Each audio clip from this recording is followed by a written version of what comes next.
Shalom Bapak Ibu Saudara yang terkasih, bertemu lagi dengan kami di POKP Podcast atau Podcast Po Kemang Pratama.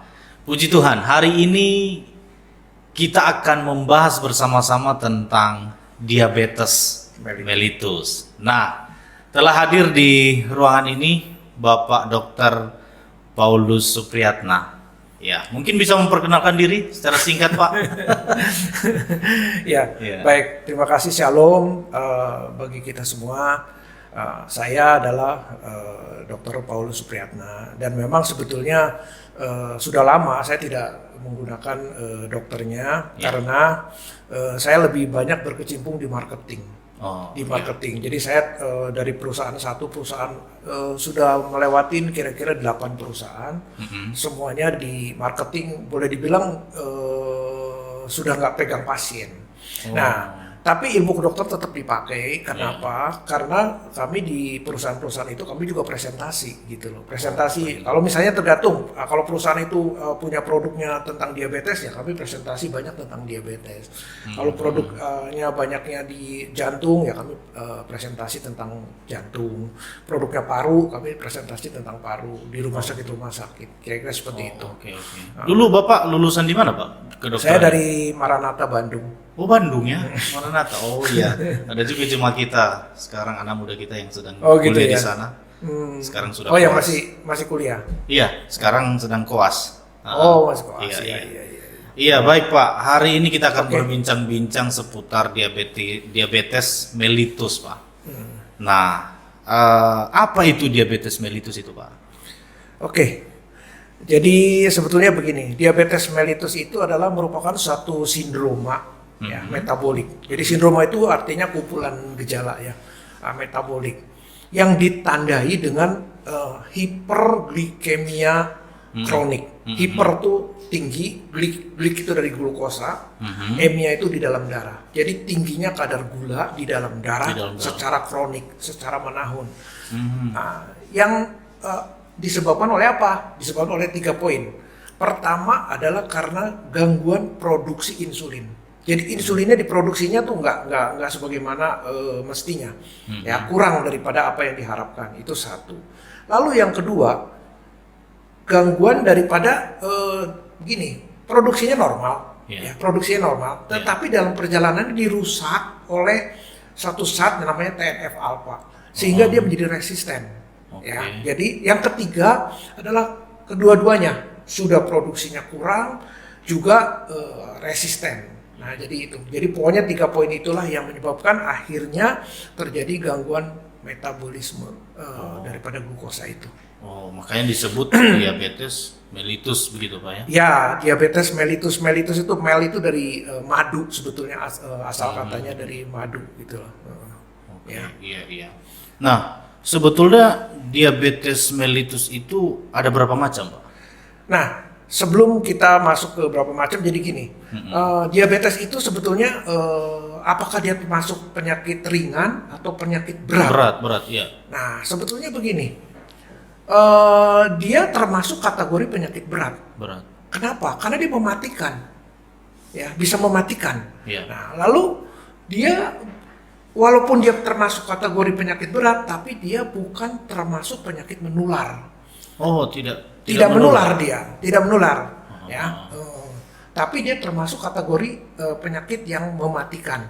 Nah, kenapa dikatakan begitu? Makanya ada istilah diabetes itu mother of disease. Mother of disease. Jadi gini, mother of disease itu artinya biangnya dari penyakit-penyakit lain. Jadi artinya begini, awalnya diabetes mellitus, tapi nanti timbul penyakit lain, misalnya stroke, bisa mati. Terus serangan jantung bisa mati. Terus serangan di mata jadi buta. Terus ke ginjal harus cuci darah. Nah, jadi dia itu sumbernya dari penyakit-penyakit lain. Kalau kita tidak menjaga tidak mengontrol dengan baik penyakit itu. Dan penyakit ini tidak bisa disembuhkan. Tidak bisa. Obat. Hanya bisa dikontrol aja, gula-gulanya dikontrol dengan minum obat, olahraga, hati yang senang dan sebagainya. Pokoknya dikontrol aja. Hanya bisa mengontrol kadar gula. Nah, ketika kita bisa mengontrol kadar gula selalu normal, diharapkan komplikasi-komplikasi tadi tidak akan terjadi. Kira-kira seperti itu. Intinya kalau saya nggak salah Pak ya, diabetes mellitus itu kelebihan gula berarti. Hyper tadi itu ya di dalam. Ya, karena tubuh kita perlu gula juga kan Pak ya. betul. Nah, nanti akan dijelaskan lebih lanjut. Oh iya, oke. Memang jadi gini, di dalam tubuh itu kita butuh gula, Ya. tapi ya nggak boleh kelebihan. Semua Nggak boleh itu kelebihan. kita butuh segala sesuatu, tapi tidak boleh lebih. Ya, ibaratnya kita butuh makan, tapi tidak boleh lebih. Gitu. Kurang juga nggak boleh. Kurang juga nggak boleh. Kurang lebih seperti itu. Oke, baik Pak. Nah, selanjutnya Pak, insulin itu tadi Bapak sudah singgung ya. Insulin itu sebenarnya apa Pak? Enggak, tadi yang tipe-tipe kan? Tipe, iya belum. Tadi tipe-tipe dulu Pak. Oke. Berapa Sebenarnya macam? gini, diabetes mellitus yang akan kita bahas sekarang adalah diabetes tipe 2. Tipe 2. Tipe 2. Nah, ada berapa diabetes tipenya? Ada 4. Pertama ada diabetes tipe 1, Ya. terus diabetes tipe 2, diabetes gestasional. Jadi gestasional itu jadi ketika dia hamil, dia gulanya tinggi terus, nggak bisa dikontrol. Nanti setelah dia melahirkan kembali ke normal lagi. Nah, yang keempat adalah tipe lain-lain.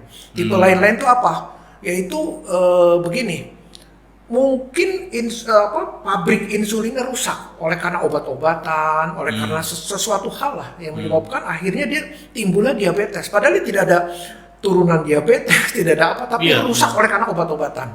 Ya. Nah, kalau tipe 1 dari sejak lahir dia sudah ada gangguan di pabrik insulinnya sehingga tidak memproduksi insulin, sehingga dari sejak lahir kalau dia akan bertahan hidup terus-terusan disuntik insulin. Nah, ketika dia tidak dapat asupan insulin, dia pasti meninggal. Kira-kira itu tipe 1. Nah, tipe 2 ini yang paling banyak yang kita temukan sekarang nih. Orang-orang dewasa nih mulai tadinya masih anak-anak enggak, pada umur tertentu dia mulai terkena diabetes, mulai ada gangguan di diabetes. Nah, itu tipe 2. Nah, ini yang akan kita bahas sekarang adalah yang tipe 2. Tipe 2 itu ya. Iya.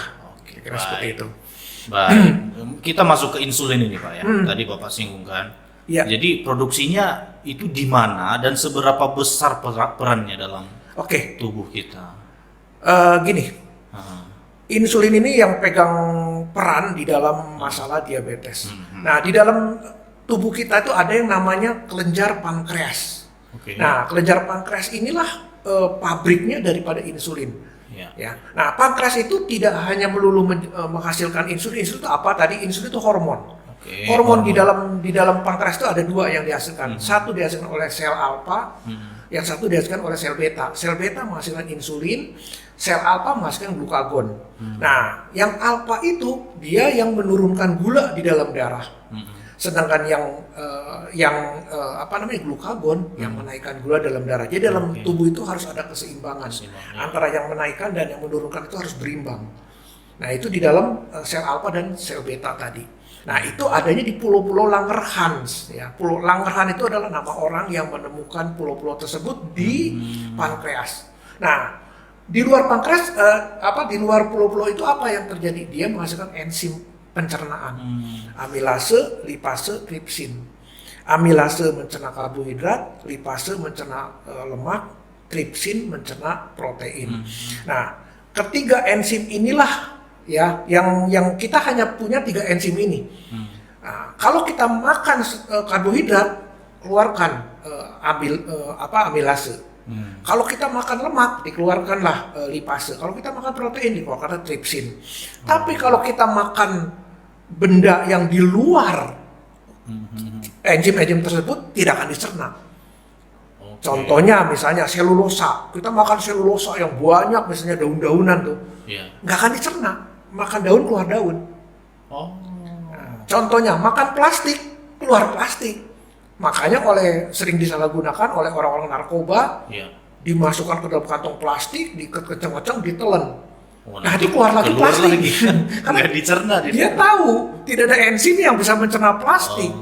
Nah, itu. Jadi tadi yang kita hanya makanan yang 3 tadi. Nanti kita bicara soal makanan ya 3. Nah, jadi saya ulangin tadi di pankreas itu menghasilkan enzim dan hormon. Nah, hormonnya ada di pulau-pulau Langerhans yang di sel alfa dan sel beta. Sel beta masih insulin, sel alfa menghasilkan glukagon. Saya baru dengar semua istilah-istilah itu loh Pak. Ya, Iya. Semoga Bapak Ibu yang sedang menonton ini teredukasi ya dengan hal-hal seperti ini, karena banyak sekali ya Pak ya. Umumnya yang diderita orang sekarang gini ya Pak ya, masalah gula ini Pak ya. iya sebenarnya gini, diabetes itu sebenarnya begini. Penyakitnya termasuk kategori penyakit berat, tapi Berat. orang banyak tidak tahu. Nah, Tidak. jadi butuh edukasi. Nah, Iya, karena iya. ketidaktahuan itu banyak orang yang meninggal sia-sia. Tapi kalau dia mau mengikuti edukasi, nah kemungkinan dia bisa terkontrol, usianya bisa harapan hidupnya bisa sama dengan orang normal. Iya. Itu aja karena ketidaktahuan sebetulnya. Tidak tahu. Iya, Pak. Baik. Nah, sekarang ciri-ciri atau tanda-tanda orang yang sudah mulai terkena diabetes ini bagaimana Pak? Oke. Apa ciri-cirinya Pak? Gini, sebelum masuk ke ciri-ciri tadi Iya. gini, diabetes itu begini, diabetes itu kalau saya ibaratkan ya, saya ibaratkan itu sama dengan pompa air, Ya, pompa penyedot air. ya. Kalau zaman dulu anak-anak saya dibilangnya Sanyo, kita Iya, bilang iya. Padahal merek pada itu merek, kita bilangnya Sanyo, Iya, ya kan? iya. Nah, untuk nyedot air. Nah, Sanyo itu dilengkapi dengan klep otomatis. Ketika dia airnya sudah penuh, Ya, nah, dia akan mati. Cep. mati. Ya. Nah, ketika airnya sudah berkurang, dia akan hidup kembali. Hidup lagi. Nah, demikian juga terhadap orang normal terhadap diabetes ini. Nah, orang normal itu klep otomatisnya masih bekerja. Sehingga dia orang normal itu tidak akan terjadi hiperglikemi atau sebaliknya tidak terjadi hipoglikemi. Dia nggak bakal terjadi kelebihan gula sampai lebih banget atau kekurangan gula sampai kurang banget sampai menyebabkan koma dan kematian. Nah, itu nggak bakal terjadi pada orang normal karena klepnya masih bekerja. Ya. Nah, pada penderita diabetes klep otomatisnya sudah rusak. Berarti kita yang mengontrol, jangan sampai terlalu tinggi gulanya, jangan sampai terlalu rendah gulanya. Jadi kita yang mengontrol. Itu aja. Nah, itu pengertian itu yang perlu orang tahu dan sadari. Kalau nggak orang nggak tahu, karena pikir gini, penyakit diabetes itu dikatakan penyakit berat, orang pikir berat apanya? Oh, makan enak. Iya. Orang sakit kan pasti, wah makan pahit, nggak enak.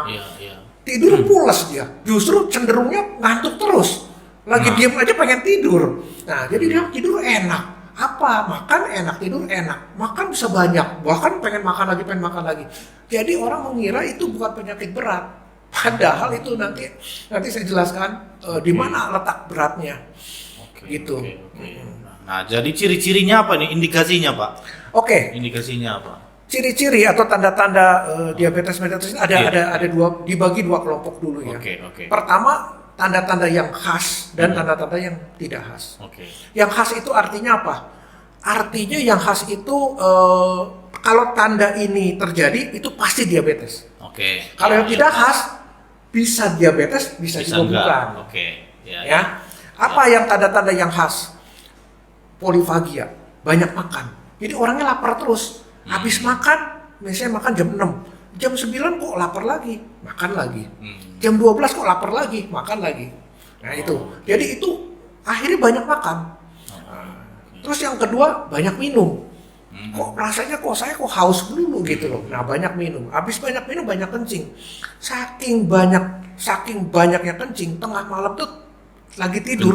Nah, terbangun-bangun pengen kencing. Katakan jam 2, jam 3 baru kencing, nanti jam 2, jam 3 pengen kencing lagi dan seterusnya. Dan yang keempat, yang khas itu, orang itu akan menjadi kurus tanpa sebab yang jelas. Nah, kalau orang itu menjadi kurus, ada yang dipikir misalnya di PHK kerjanya, ya wajar. Atau diputusin pacarnya, ya wajar. Atau misalnya, atau apapun lah misalnya. Atau kehilangan duit, atau apa, mikir jadi kurus. Ini nggak jelas. Makan banyak, tidur pulas, tapi makin kurus. Jadi ada 4 poin itu. Nah, saya akan jelaskan kenapa bisa terjadi 4 poin itu. Pertama, kenapa orang itu pengen makan terus ya. Nah, jadi begini, biasanya orang setelah makan terus masuk ke pencernaan, terus akhirnya dicerna tuh. Setelah dicerna jadi gula. Nah, jadi gula diabsorb oleh tubuh, oleh darah. Nah, mulailah gula itu naik tuh dalam darah. Nah, Kalau orang normal, Iya. segera insulin keluar dari sel beta pankreas, segera Iya. keluar. Untuk apa? Untuk menangkap gula tadi yang dalam darah, terus dimasukkan ke dalam sel. Oke. Nah, dimasukkan ke dalam sel untuk apa? Untuk diubah menjadi energi.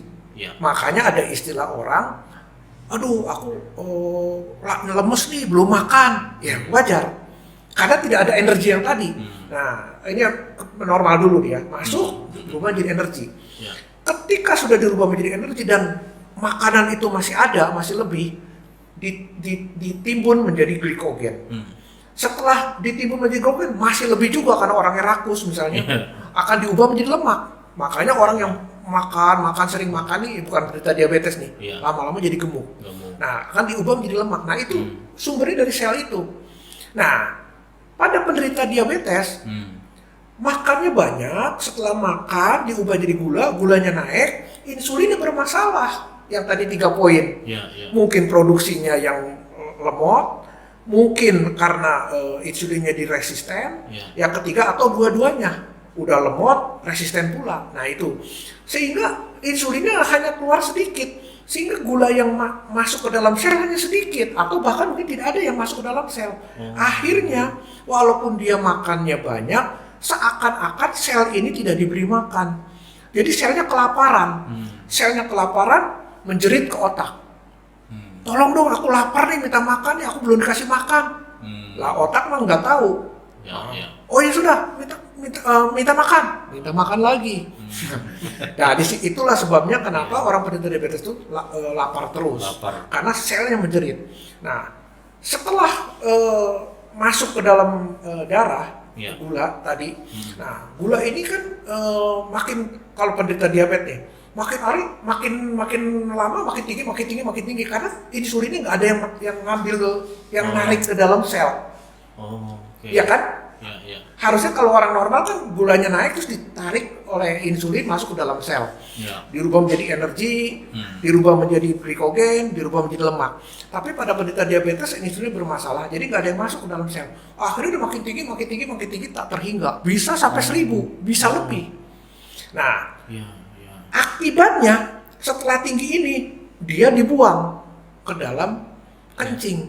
Melalui apa? Melalui ginjal. Salah satu fungsi ginjal itu adalah membuang sisa-sisa metabolisme. Nah, lalu apakah glukosa itu sisa metabolisme? Bukan. Gula, protein itu barang bermanfaat bagi tubuh, bukan sisa metabolisme. Semestinya makanya pada orang normal di kencing tidak ada gula, karena dia bukan barang buangan. Yang barang buangan apa? Ureum, kreatinin. Iya, iya, iya. Nah, ureum kreatin itu barang buangan tuh, sisa metabolisme. Sedangkan gula, protein tidak akan ada dalam kencing orang normal. Jadi energi malah. Nah, jadi energi. Nah, sekarang kenapa kok ada di dalam kencing? Karena kelebihan tadi. Oh. Nah, jadi ginjal itu begitu masuk gula ke ginjal, diseleksi lagi oleh ginjal, dikembalikan lagi ke dalam darah. Dikembalikan lagi ke dalam darah. Ya, Ya. ya. Nah, akan tetapi tentunya ada ambangnya. Ada batasannya, yaitu 180 Oh, 180. miligram per desiliter. Jadi ketika gula itu terus naik di atas 180, katakan misalnya 200, Iya. 20-nya akan meluap. 250, 70-nya akan meluap. Oh.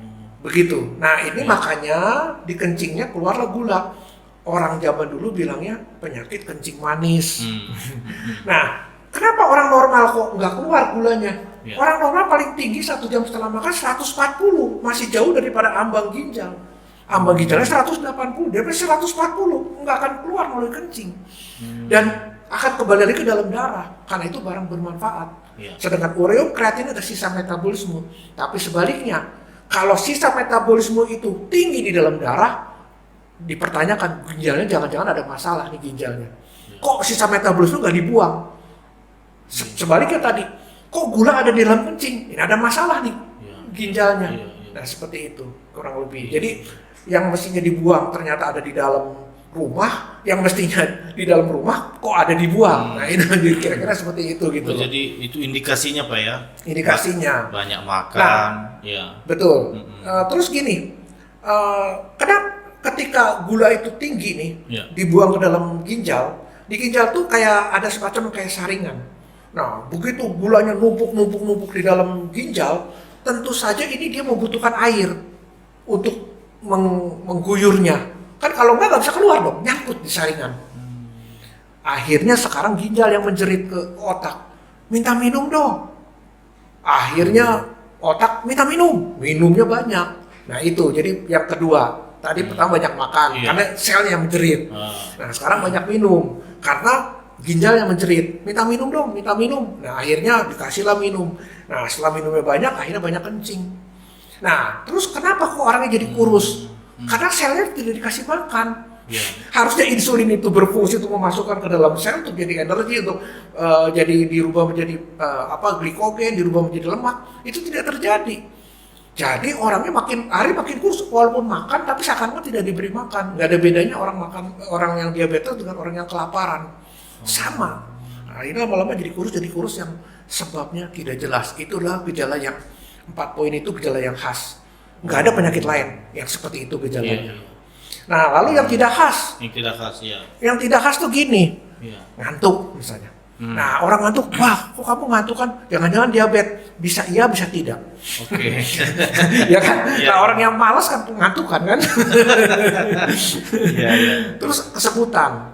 Nah ini pun bisa iya bisa tidak, kesemutan. Ya ini kan biasanya gejala daripada saraf, ya kita biasa kasih minum vitamin B1 misalnya udah selesai. Atau misalnya kacamata, gonta-ganti kacamata. Nah ini pun gejala diabetes juga bukan. Ada yang bisa diabetes, bisa juga bukan. Bisa tidak. Ya kan, kalau orang yang misalnya sering nonton gadget atau apapun itu yang merusak mata, atau baca di tempat gelap, nah itu pun akan merusak mata. Jadi bisa. Atau misalnya cepat lelah.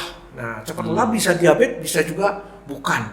Nah terus luka sulit sembuh. Nah, ini kan khas nih, orang seakan-akan khas ya, luka sulit sembuh, sering diamputasi. Ini bisa diabetes, bisa juga bukan. Nah, kalau orang yang misalnya tidak merawat lukanya dengan baik, infeksi, jorok dan sebagainya, ya jelas sulit sembuh. Ya toh? Nah, kemungkinan diabetes juga bisa. Nah, atau misalnya ada keputihan, nah ini pun bisa diabetes, bisa juga bukan. Atau gatal-gatal terutama di sekitar genital, itu bisa bisa diabetes, bisa juga tidak. Atau misalnya bisul. Nah, bisul ini juga bisa diabetes, bisa juga bukan. Ya. Nah, nanti yang masalah luka nanti kita bicara di komplikasi. Nanti kita komplikasi. Baik Pak. Nah, mungkin sekarang saya mau tanya Pak. Kadar gula orang normal penderita diabetes mellitus ini berapa Pak? Oke. Normalnya berapa gitu? Dari berapa sampai berapa gitu? Ya, jadi gini, gula darah puasa ya, rata-rata di antara 60 sampai 100 mg per desiliter. Kalau puasa itu ya? Orang normal ya, normal. Ya. Nah, terus 1 jam setelah makan, itu tadi saya udah katakan paling tinggi 140. Jadi 1 jam itu paling puncaknya orang habis makan. Habis makan tuh 1 jam tuh puncaknya tuh di situ. Nanti setelah 2 jam tuh turun kembali ke arah normal. Jadi dari normal 1 jam terus makan ke arah puncak, kembali ke normal. Makanya untuk tes gula, untuk tes orang diabetes harus pertama puasa dikasih makan 2 jam setelah makan periksa lagi. Karena orang normal tuh 2 jam setelah makan tuh kembali normal. Orang diabetes 2 jam setelah makan nggak kembali normal. Itu sebabnya makanya dia paling tinggi 140, di bawah 180 ambang ginjal. Jadi nggak bakal keluar melalui kencing.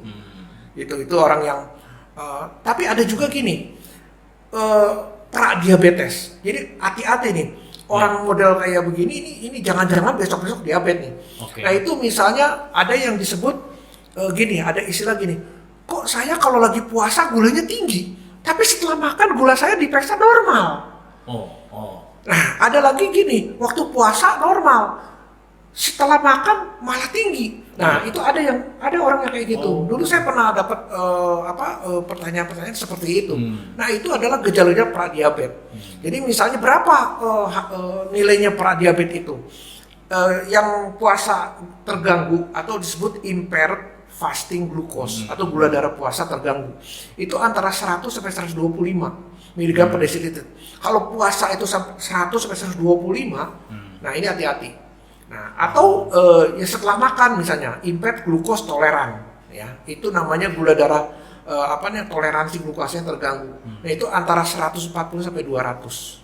Ya, hati-hati kalau udah 140 sampai 200 setelah makan. Nah, itu berbahaya. Nah, tadi kan paling tinggi orang normal 140. Nah, ini sampai 200. Nah, ini walaupun dia sehari-harinya dia belum diabetes. Nah, ini artinya sudah ke arah pra-diabetes. Nah, sekarang Pak, mengenai makanan tadi ini, ya, tadi kan salah satu ciri-ciri banyak makan ya. Makannya sih sedikit, maksudnya sedikit-sedikit makan gitu. Sedikit-sedikit makan gitu. Nah, sekarang makanan apa saja yang berpotensi menaikkan gula yang dalam darahnya? Jadi gini, tadi waktu membahas mengenai pankreas, pankreas itu menghasilkan 3 macam enzim, amilase, lipase, tripsin.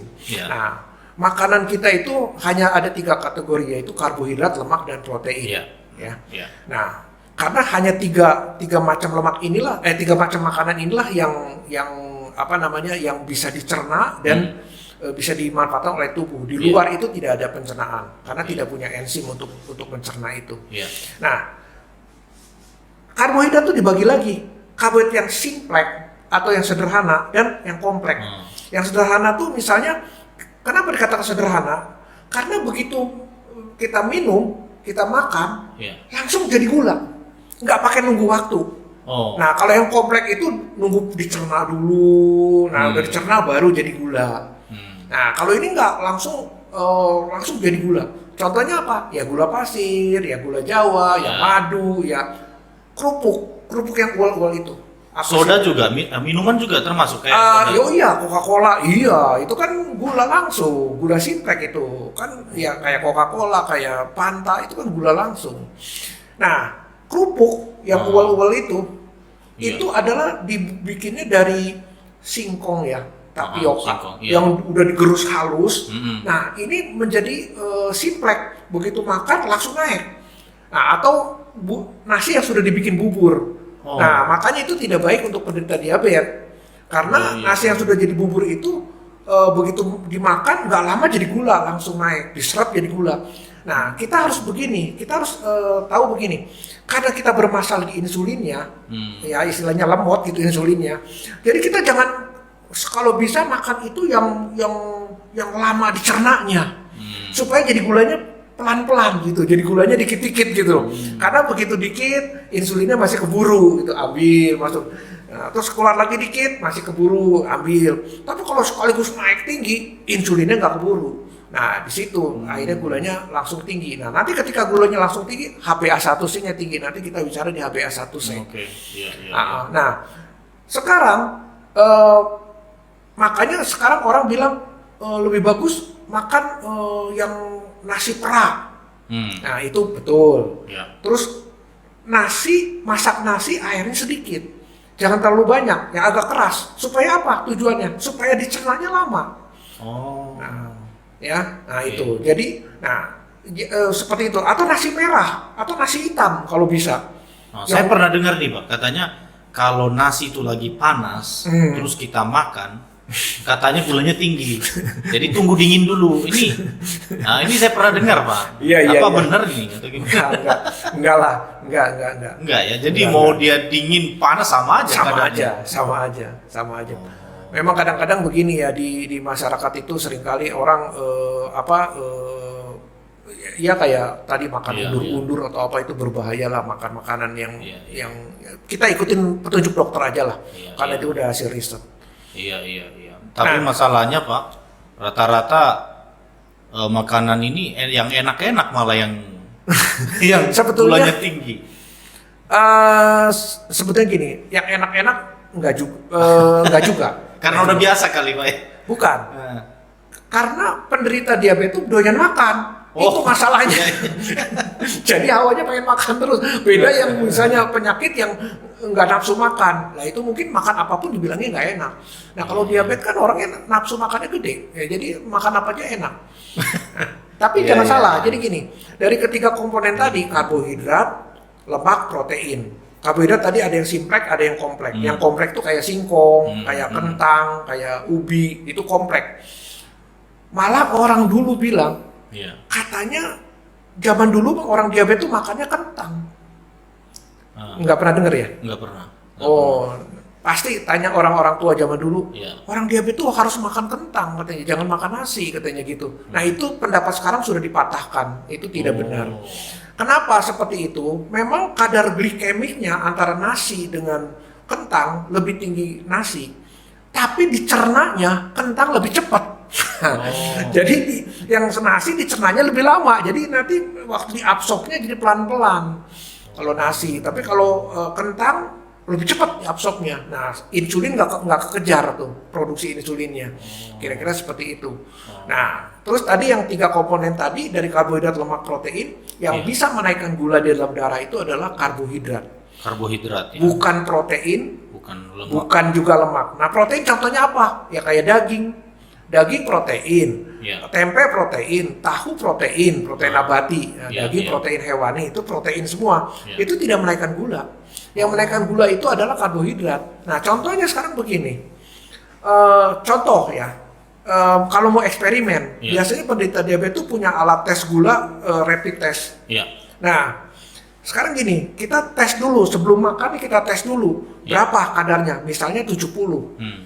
Terus kita makan kerupuk yang tadi yang simplek itu, yang wol-wol, makanlah 3-4 biji misalnya. Perut nggak kenyang, tapi dites gulanya bisa 250. Terus kita kembali lagi ke makan protein. Nah, kita lain hari kita coba lagi, eksperimen lagi. Misalnya sebelumnya 70. Terus kita makan tahu, makan tempe, makan daging yang banyak itu. Akhirnya kenyanglah perut kita. Kita tes, paling 80, nggak naik. Jadi kenyang atau lapar tidak menentukan gula itu rendah atau tinggi. Bukan dia yang menentukan. Gitu loh. Tapi jenis apa yang asupan apa yang masuk? Karbohidrat kah? Atau lemak kah? Atau protein kah? Kira-kira seperti itu. Jadi karbohidrat ya Pak ya? Karbohidrat.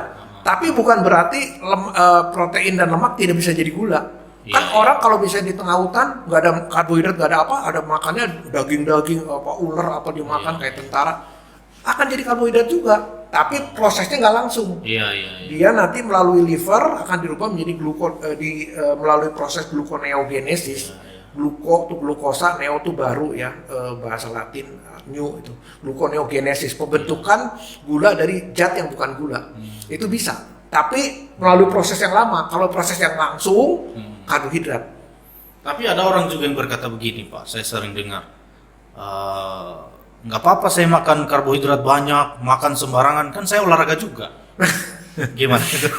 Ya, nanti kita bahas. Gitu nanti ya? ada kita bahas. Oke, baik Pak. Nah, sekarang pertanyaan selanjutnya Pak. Bagaimana cara mengelola kadar gula dalam darah sesuai harapan bila kita sudah terkena diabetes ini? Agar terhindar dari komplikasi yang menakutkan. Iya, betul. Jadi memang diabetes ini kan yang menakutkan itu adalah komplikasinya. Tadi makanya disebut mother of disease. Jadi biang keroknya segala macam penyakit ya memang awalnya dari diabetes yang tidak terkontrol. Jadi pengontrolan kadar gula itu sangat penting. Nah, jadi gini, orang yang sudah kena diabetes, usahakan 2 jam setelah makan 160. Kurang dari 160 kadarnya. Ya. Nah, puasa usahakan kurang dari 110. Nah, HbA1c-nya kurang dari 6,5%. Nah, nanti saya akan jelaskan HbA1c itu apa. Jadi ini banyak istilah-istilah baru yang belum pernah dengar sama sekali. Nggak apa-apa, mudah-mudahan teredukasi lah mereka ini yang mendengarkan. Ya. Nah, bagaimana caranya supaya bisa mengontrol sampai 160? Kan nggak gampang. Betul. Nggak gampang. Nah, jadi gini. Misalnya kita habis makan nih. Nah, habis makan kita tes kadar gulanya.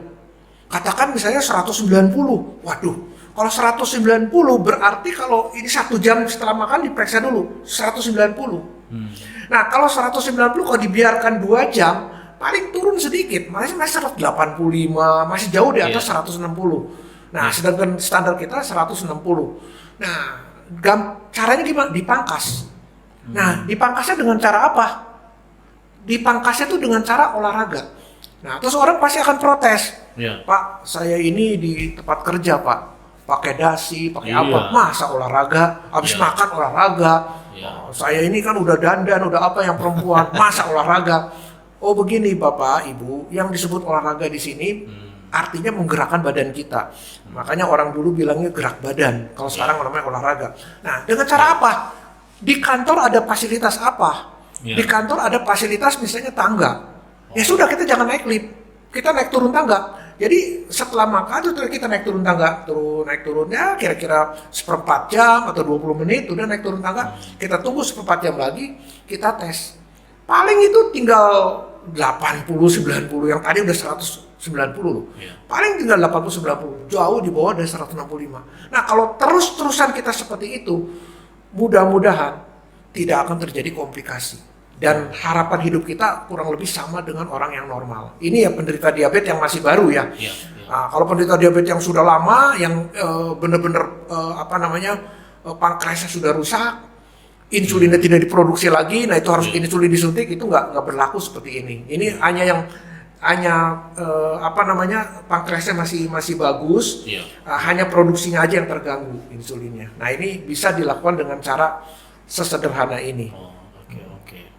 Baik Pak, yang tadi itu HbA1c itu apa bahayanya itu?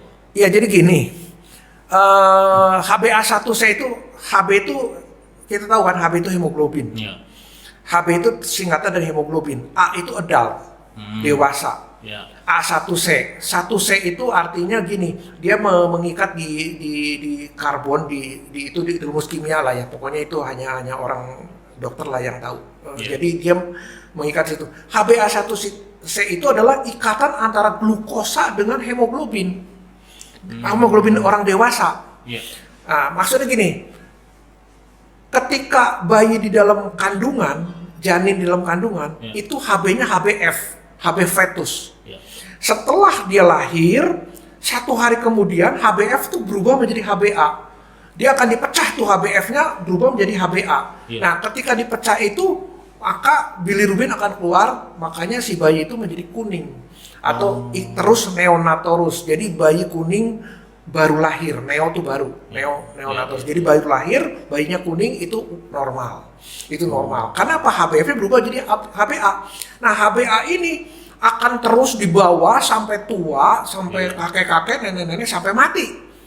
Jadi HbA ini nggak akan berubah lagi. Nah makanya kita kalau bilang Hb-nya berapa, kita nggak bilang HbA-nya berapa, karena udah pasti A gitu. Dari sejak bayi umur 1 hari, 2 hari udah HbA terus sampai habis. Nah HbA1c itu adalah ikatan antara glukosa dengan Hb kita.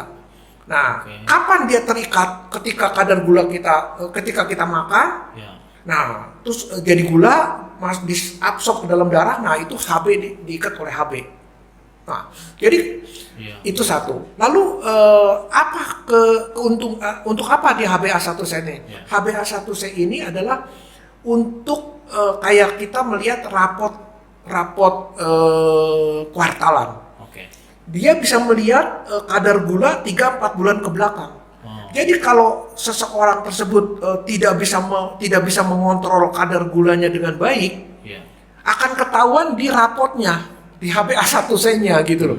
Ibaratnya begini, anak-anak nggak pernah mau belajar, ulangannya angkanya do re mi tidak pernah lebih dari 1 oktav terus-terusan kayak gitu, pasti rapotnya yang merah juga.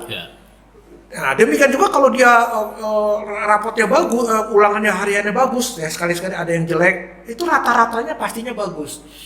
Gitu. Jadi dia kadar gula rata-rata selama 3-4 bulan ke belakang. Kenapa kok 3-4 bulan ke belakang?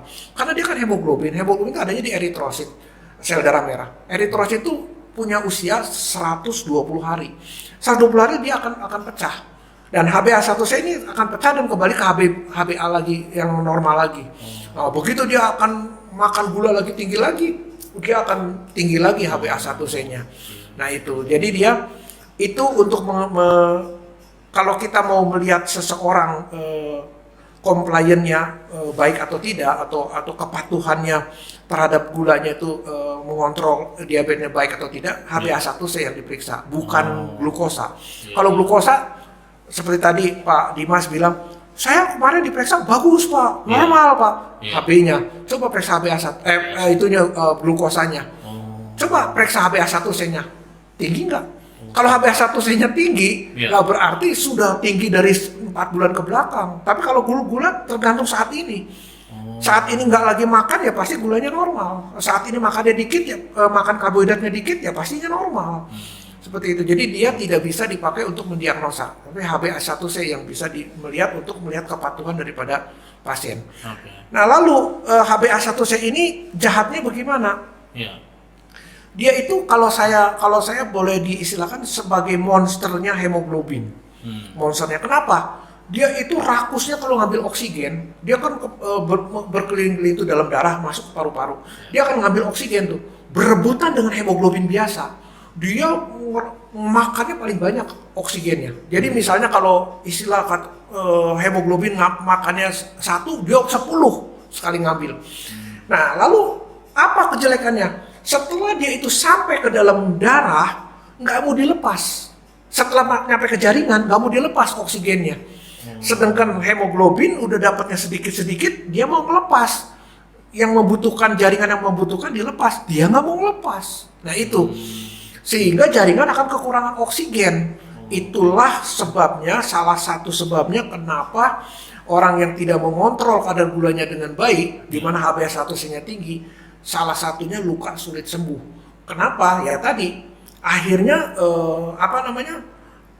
oksigenisasinya terganggu. Karena kan HbA1c-nya tinggi, dia nggak mau melepas oksigennya. Nah, dia kekurangan oksigen, sedangkan dia yang luka itu butuh oksigen, salah satunya. Lalu yang kedua, dengan gula yang tinggi, berarti viskositas darahnya kental. Viskositas darahnya tinggi. Ketika kekentalan darah tinggi, dia sulit masuk ke kapiler-kapiler. Sehingga dia pendarahannya tidak akan nyampe ke daerah yang luka. Sehingga yang luka tersebut tidak akan dapat oksigen, tidak akan dapat nutrisi, tidak akan dapat obat-obatan yang dimakan melalui darah. Semuanya nggak dapat. Ya jelas lukanya seakan-akan tidak diapa-apakan. Karena dikasih makan nggak ada. Untuk mengganti jaringan kan perlu makanan. Dikasih oksigen juga nggak ada. Dikasih obat-obatan juga nggak ada. Nah, terus yang kedua, gula itu tempat media yang paling cocok untuk berkembang biaknya kuman. Nah, jadi di situ yang ada cuma kuman doang. Akhirnya kuman akan menggerogotin, akhirnya luka makin besar, dan akhirnya harus diamputasi. Kira-kira seperti itu. Baik Pak, baik. Oke, baik. Pertanyaan selanjutnya ini Pak. Kenapa kegemukan sering dibilang hati-hati loh, bisa jadi gula gitu? Jadi gini, kegemukan itu orang nggak sadar ya, nggak sadar. Kegemukan itu sebetulnya berbahaya. Jadi begini, tadi kan orang diabetes ada 3 poin. Pertama adalah gangguan produksi insulinnya bermasalah. Jadi insulinnya nggak sedikit dia memproduksinya. Yang kedua adanya resistensi insulin. Yang ketiga bisa dua-duanya, udah produksinya kurang, ditambah lagi resisten. Nah, kenapa bisa resisten? Jadi begini, orang yang obesitas itu di jaringan adiposa itu menghasilkan zat namanya TNF-alpha. TNF itu singkatan dari tumor necrosis factor alpha. Nah, TNF-alpha ini yang bisa menyebabkan insulin yang normal menjadi resisten. Nah, di samping itu di dalam tubuh itu selalu ada imbangannya. Seperti tadi misalnya insulin, glukagon, ada imbangannya. Nah, imbangannya apa? Adiponektin. Adiponektin ini menyebabkan insulin jadi sensitif. Tapi sayangnya pada orang yang kegemukan, adiponektinnya produksinya turun produksinya, rendah gitu loh. Di samping harusnya kalau dia tinggi kan dia bisa menyebabkan sensitif kan insulinnya. Ini karena dia rendah sehingga insulin menjadi tidak sensitif. Jadi yang berkuasa adalah TNF-alpha yang menyebabkan resisten. Itu satu. Lalu yang kedua, TNF-alpha itu sendiri bisa menekan produksi adiponektin itu. Jadi makin rendah lagi adiponektin. Sehingga insulin menjadi resisten. Ketika insulin menjadi resisten, gula mulai naik. Tapi tubuh itu selalu ada ada reaksi perlawanan. Nah, ada yang menjerit nih. Menjeritnya di mana? Akhirnya di dalam darah ini menjerit ke otak. Ini kok insulin kok kayaknya kok tinggi, gula saya kok tinggi. Menjerit kenapa? Nah, akhirnya otak memerintahkan kepada pabrik insulin supaya memproduksi insulin yang banyak. Akhirnya terjadilah kalau orang sih kerja keras insulin itu, pabrik itu dipaksa untuk kerja keras untuk produksi insulin. Mulai tuh insulin naik melampaui normal. Nah, pada saat itu tercover lah gulanya turun. Nah, orang yang gemuk itu seakan-akan tidak diabetes. Jadi ada orang gemuk, hati-hati Pak, Bu, gemuk turunin. Enggak kok, kemarin saya periksa normal kok gula saya. Nah, pada saat itu masih terkompensasi. Masih terkompensasi karena kerja keras daripada pabriknya itu diperintah oleh penguasanya, oleh pemerintahnya. Nah, setelah tapi tentunya ada batas kemampuan. Kalau pabrik terus-menerus dipacu, terus-terusan kayak gitu, lama-lama lemah. Ya, terjadilah yang disebut hipertrofi atau hiperplasia. Jadi makin besar pabriknya tapi produksinya lemot. Nah, pada saat itu produksi insulinnya mulai menurun. Nah, ketika produksi insulin mulai menurun, disitulah timbul gejala diabetesnya, gulanya naik, semuanya naik. Nah, ketika itu pada saat itu nanti setelah gejala diabetesnya ada, otomatis orang tersebut akan kurus dengan sendirinya. Jadi yang tadi yang gemuk tuh nggak mau dikontrol, udah kurusin dong badannya, dia nggak mau, akhirnya kurus sendiri oleh penyakitnya. Tapi ini jangan dijadikan solusi juga kan? Bukan. Ini solusi supaya kurus, jangan. Iya, ya udahlah biar aja saya gemuk begini. Nanti juga kurus sendiri. Nanti juga kurus. Nah, boleh Pak ya. Itu yang kurus yang tanda kutip yang kurus disebabkan oleh penyakit tadi dan nggak akan bisa kembali gemuk lagi. Kecuali kalau dia dikasih insulin dari luar, disuntik insulin, dia akan kembali gemuk lagi. Berarti orang gemuk itu ada potensi ya untuk gulanya sangat lebih tinggi dari yang. Iya, karena itu tadi. Karena di jaring adiposa menghasilkan TNF alpha dan adiponektinnya rendah. Nah, TNF alpha itu justru yang menyebabkan insulin jadi resisten. Jadi insulin yang resisten itu begini. Ada insulin itu kemampuan untuk memasukkan gula ke dalam selnya nggak ada, gitu loh. Itu aja. Iya. Waduh, ini sangat mengedukasi Pak ya. Bagi kita yang sudah berlebihan berat badan, kita perhatikan lah ya, banyak olahraga, makan pola hidup sehat gitu ya, makannya yang benar Pak ya. Karbohidratnya tadi sepertinya harus diturunin Pak ya. Nah, kan banyak kan orang-orang yang misalnya yang pekerja kasar itu sering nasinya segunung. Iya betul Pak. Itu kadang-kadang bahaya itu. Kadang-kadang ada orang bilang sama saya gini Pak. Kadang-kadang kita bernafas aja udah gemuk. Ngelihat orang yang makan nasi padang tapi nggak gemuk-gemuk itu gimana? Karena dia misalnya tukang beca, ya dia kan kepake energinya. Jadi dia insulinnya masih normal, terus masuk ke dalam sel, terus energinya kepake. Jadi dia nggak sampai menumpuk di dalam darah gulanya. Kecuali kalau orang yang makannya banyak, terus orangnya pakai tidur, ongkang-ongkang nonton televisi. Nah, Nah, ini bahaya bagi yang kerja di kantor Pak ya, yang cuma diam gitu depan komputer, makan banyak. Betul. Oke Pak, baik. Ada pertanyaan lagi nih Pak. Bagaimana cara mudah untuk sementara mengatasi komplikasi yang sudah terlanjur terjadi agar tidak sampai fatal atau cacat permanen? Oke. Jadi gini, tadi kan dijelaskan bahwa diabetes ini adalah sumbernya daripada penyakit-penyakit lain yang akan mengikuti atau istilahnya komplikasi, disebut juga mother of disease, jadi biang keroknya. Nah, itu ada macam-macam. Apa sih yang keganggu? Ini nih, ada yang disebut mikroangiopati diabetik dan makroangiopati diabetik. Jadi mikro tuh kecil, angio tuh pembuluh darah. Jadi gangguan pada pembuluh darah yang kapiler-kapiler itu. Nah, itu biasanya akan terjadi apa? Misalnya retinopati diabetik. Nah, itu yang menyebabkan kebutaan. Terus ada juga nefropati diabetik. Nanti pada ginjal. Nah, itu harus cuci darah tuh nanti orangnya. Atau neuropati itu pada saraf. Sarafnya rusak.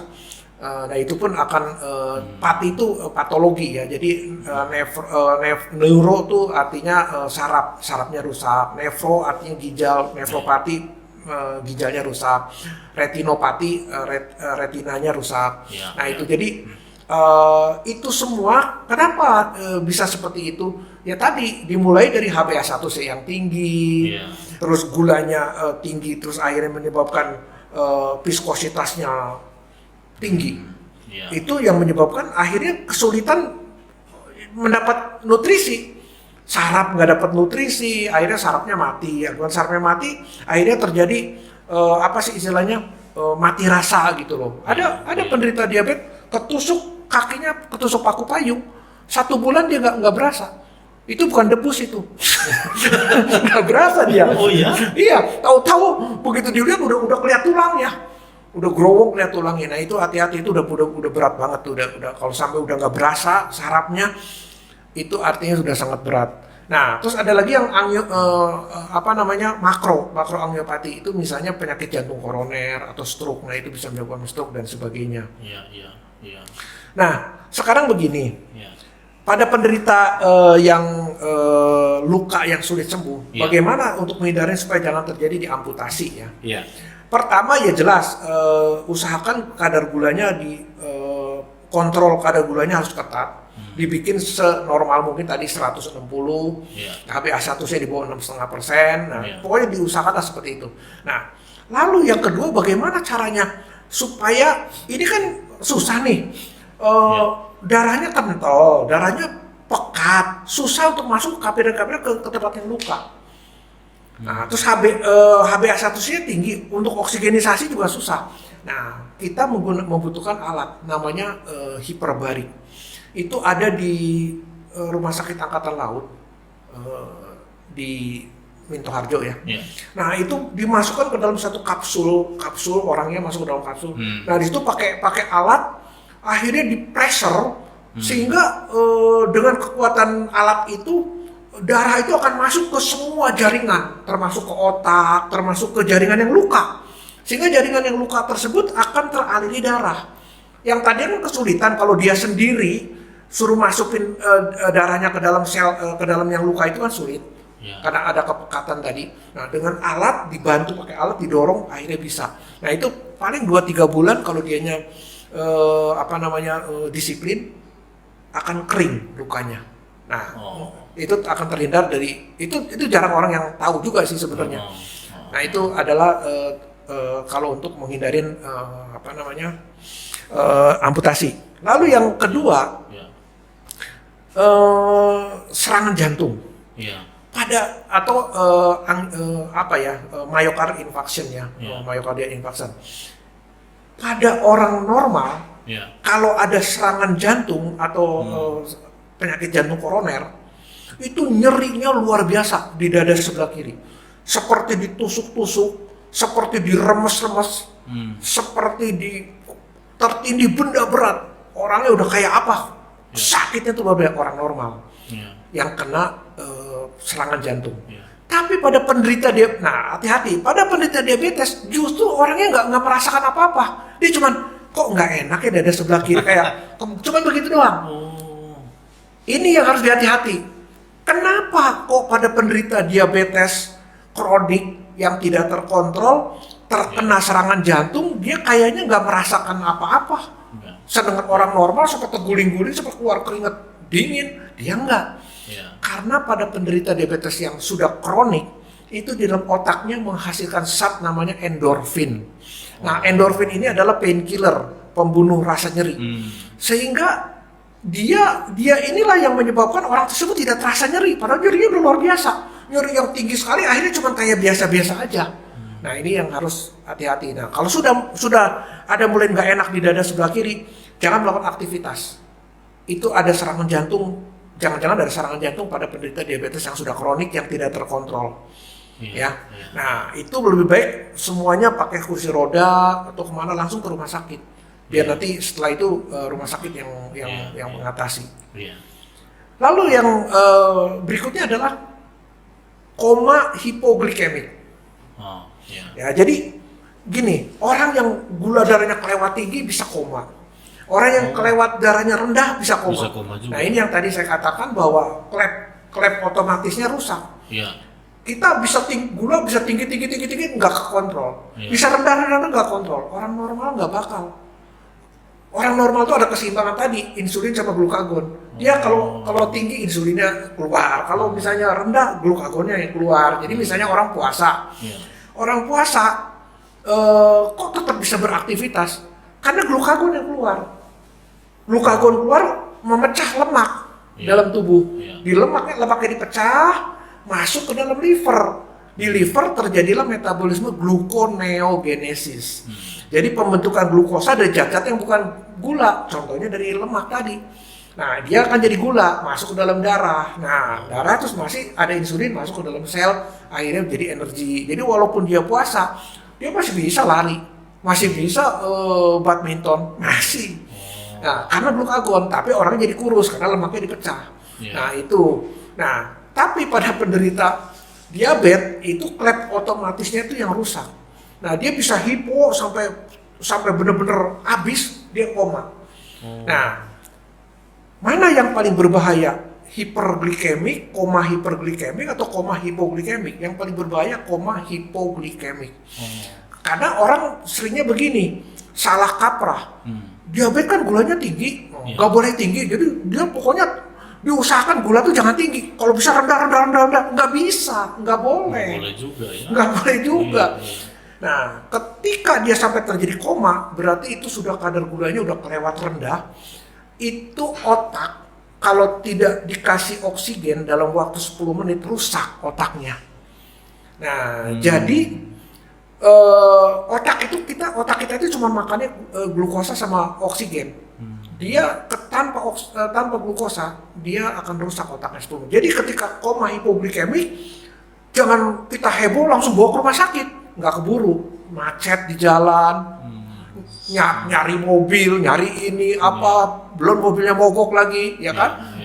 Udah nggak keburu, rusak otaknya. Jadi harus dibangunkan dulu. Cara bangunannya gimana? Dengan air gula. Nah, air gula kemana?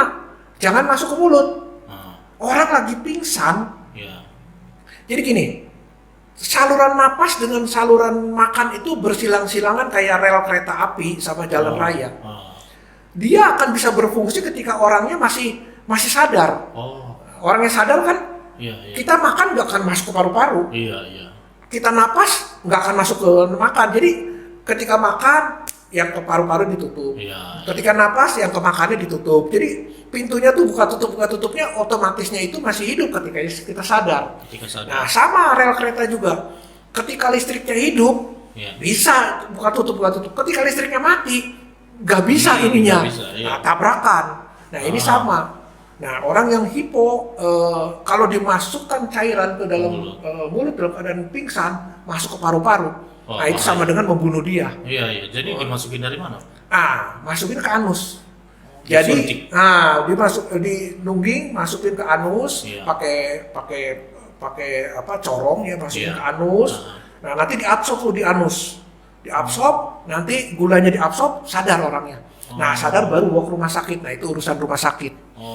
Kita sudah menyelamatkan dia, bukan membunuh. Kalau membunuh masukin ke mulut membunuh. Waduh, jangan. Nah, tapi sekarang begini, perbedaannya apa? Yang ini Pak, orang yang hipo komanya tuh hipo atau hiper kan nggak bisa ditanya. Ya, orangnya kan pingsan, kan nggak bisa ditanya. Nah, itu kita beda dari napasnya. Kalau yang hiperglikemik itu bau bunga-bunga, itu karena terjadi pemecahan keton bodies, ya keton aseton, asetoasetat itu dipecah itu bau bunga-bunga. Nah, tapi kalau orang yang komanya hipoglikemik nggak bau apa-apa, kecuali orangnya jorok. Kira-kira seperti itu ya. Jadi setelah itu baru kita masukkan ke anus sampai dia sadar, baru dibawa ke rumah sakit ya. Siap. Itu baik Pak, sebenarnya pertanyaan saya sudah habis, tapi mengenai penyakit gula ini ada banyak sekali Pak ya sebenarnya. Makanya saya berharap kita buat part-part selanjutnya nanti Pak. Boleh. Mohon kesediaannya nanti supaya ya setidaknya dengan edukasi seperti ini kita lebih bisa menjaga kesehatan kita, Pak ya. Karena Iya. mahal sekali, Pak ya, kesehatan ini. Sebetulnya begini, penderita diabetes, Iya. kita ini harus menjadi dokter untuk penyakitnya. Kita nggak bisa, jadi gini, kalau penyakit lain, katakan omong kosong lah, penyakit misalnya demam berdarah, Iya. kita nggak ngerti apa-apa tentang demam berdarah, nggak ada Iya, masalah, iya. terserah bawa ke rumah sakit, Iya. terserah dokternya, selesai.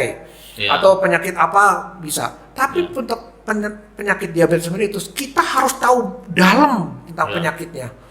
Hmm. Karena nggak mungkin kita tiap menit tanya-tanya dokter terus, di dokter. samping biayanya juga gede, Biayanya, terus juga waktu, dan iya. sebagainya. Tapi kita sendiri harus tahu, Iya.